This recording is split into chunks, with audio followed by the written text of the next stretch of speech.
مجھے سے کیوں اتنی، میں تو قرآن کا داعی ہوں، رسول اللہ کا وارث، صحابہ کا سپاہی ہوں، مجھے ہے کفر سے نفرت۔ السلام علیکم ورحمۃ اللہ وبرکاتہ۔ الحمد للہ رب العالمین، والصلاة والسلام علی سید الانبیاء والمرسلین، وعلی آلہ وصحبہ اجمعین، ومن تبعہم بإحسان الی یوم الدین، اما بعد۔ معزز ناظرین، ہمارا دوسرا اسلامی تہوار عید الاضحیٰ اب بہت قریب ہے، اور جیسے جیسے یہ تہوار قریب آ رہا ہے، قربانی کے تعلق سے مختلف سوالات ہمارے سامنے آ رہے ہیں۔ آج کی اس نشست میں ہم چاہتے ہیں کہ قربانی سے متعلق چند اہم سوالوں کے جواب آپ کے سامنے رکھے جائیں۔ سب سے پہلا جو سوال ہے وہ یہ کہ قربانی کا مقصد کیا ہے، قربانی ہم کیوں کرتے ہیں؟ تو یہ بات یاد رکھیں کہ قربانی کا جو سب سے پہلا مقصد ہے اللہ تبارک و تعالیٰ کا تقرب حاصل کرنا۔ قربانی کرنا اللہ کا حکم ہے، اور اس حکم کی تکمیل کر کے ہم اللہ تعالیٰ کا تقرب حاصل کرتے ہیں۔ اللہ نے فرمایا سورہ کوثر کی آیت نمبر 2 کے اندر، فَصَلِّ لِرَبِّكَ وَانْحَرْ، اپنے رب کے لیے نماز پڑھیے اور قربانی کیجیے۔ اسی طریقے سے سورہ انعام کی آیت نمبر 162 میں اللہ تعالیٰ نے فرمایا، قُلْ إِنَّ صَلَاتِي وَنُسُكِي وَمَحْيَايَ وَمَمَاتِي لِلَّهِ رَبِّ الْعَالَمِينَ، اے نبی آپ فرما دیں کہ میری نماز، میری قربانی، میرا جینا، میرا مرنا سب اللہ رب العالمین کے لیے۔ قربانی کا دوسرا مقصد ہمارے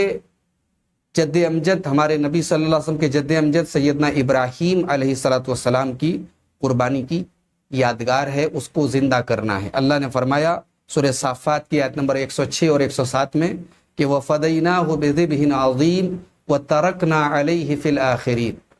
ہم نے ابراہیم علیہ السلام کے بیٹے کی جگہ ان کو ایک عظیم ذبیحہ عطا فرمایا، اور ہم نے ان کی اس قربانی کو بعد والوں کے لیے برقرار رکھا۔ تو یہ حضرت ابراہیم کی اسی سنت کو ہم ایک طریقے سے زندہ کرتے ہیں۔ تیسرا مقصد جو قربانی کا ہے کہ گھر والوں کے اوپر ایک دن ایسا ہو سال میں کہ انہیں گوشت کی فراوانی ہو، انہیں کھانے پینے میں کسی قسم کی روک ٹوک نہ ہو، بھرپور وہ کھائیں پئیں، کشادگی کے ساتھ کھائیں، ایک مقصد یہ ہے۔ اسی طریقے سے قربانی کا ایک مقصد یہ بھی کہ جو غرباء ہیں، جو فقراء ہیں، جو مساکین ہیں، جن کے گھروں میں عام طور سے گوشت کم بنتا ہے یا نہیں بنتا ہے،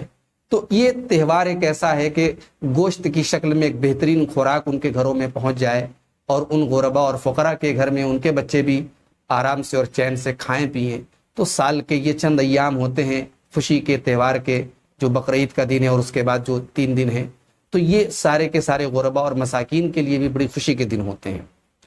اسی طریقے سے قربانی کا ایک اہم مقصد یہ بھی ہے ناظرین کہ اللہ تعالیٰ نے بہیمۃ الانعام کی شکل میں، قربانی کے جانوروں کی شکل میں ہمیں جو ایک نعمت اللہ نے عطا کی ہے، حلال جانور ہمیں عطا کیے ہیں، اس نعمت پر ہم اللہ کا شکر ادا کرتے ہیں۔ اللہ تعالیٰ نے فرمایا سورہ حج کی آیت نمبر 67 کے اندر، وَلِكُلِّ أُمَّةٍ جَعَلْنَا مَنْسَكًا لِيَذْكُرُوا اسْمَ اللَّهِ عَلَى مَا رَزَقَهُم مِّن بَهِيمَةِ الْأَنْعَامِ، ہر امت کے لیے ہم نے قربانی کا حکم متعین کیا، قربانی کا حکم دیا، تاکہ وہ اللہ کے دیے گئے، اللہ کے عطا کیے ہوئے بہیمۃ الانعام پر، مویشی جانوروں پر اللہ کا نام لیں۔